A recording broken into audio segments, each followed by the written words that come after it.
अभी तो चलना शुरू किए हैं, पूरा उड़ान बाकी है। लड़ते रहेंगे अपनी पंचायत के विकास के लिए, जब तक मेरे शरीर में जान बाकी है।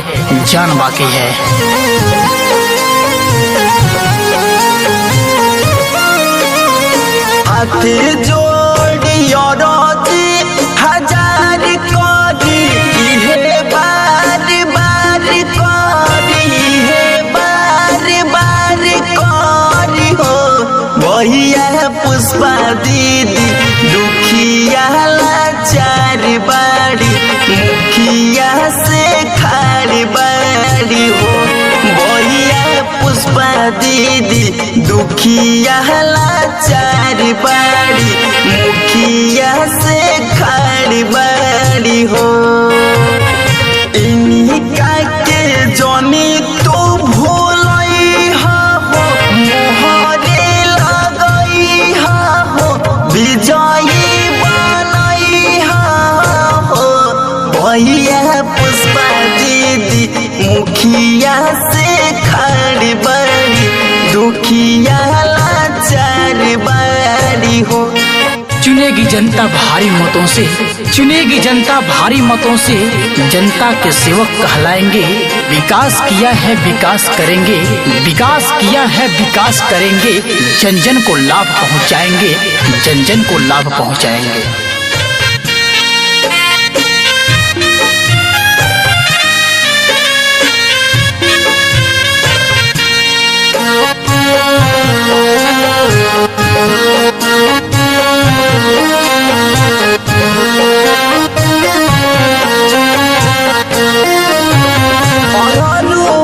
पंचायत के होई बेटी, मोहर लगई हो भैया तेरी माती।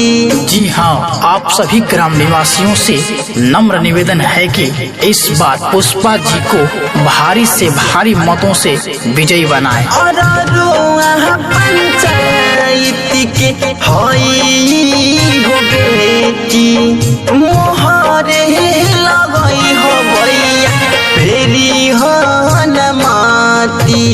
स्वर्गीय राजेश्वर भैया के दुलारे बाड़ी, उनकर संस्कार बाड़ी हो। भैया पुष्पा दीदी दुखिया लाचार बाड़ी, मुखिया से खाड़ बाड़ी हो। भैया पुष्पा दीदी दुखिया लाचार बाड़ी, मुखिया से खाड़ बाड़ी हो। जी हाँ, याद रखे भूले नहीं, अपना मूल्य वोट देकर पुष्पा दीदी को भारी से भारी मतों से विजयी बनाए। जी हाँ, धन्यवाद।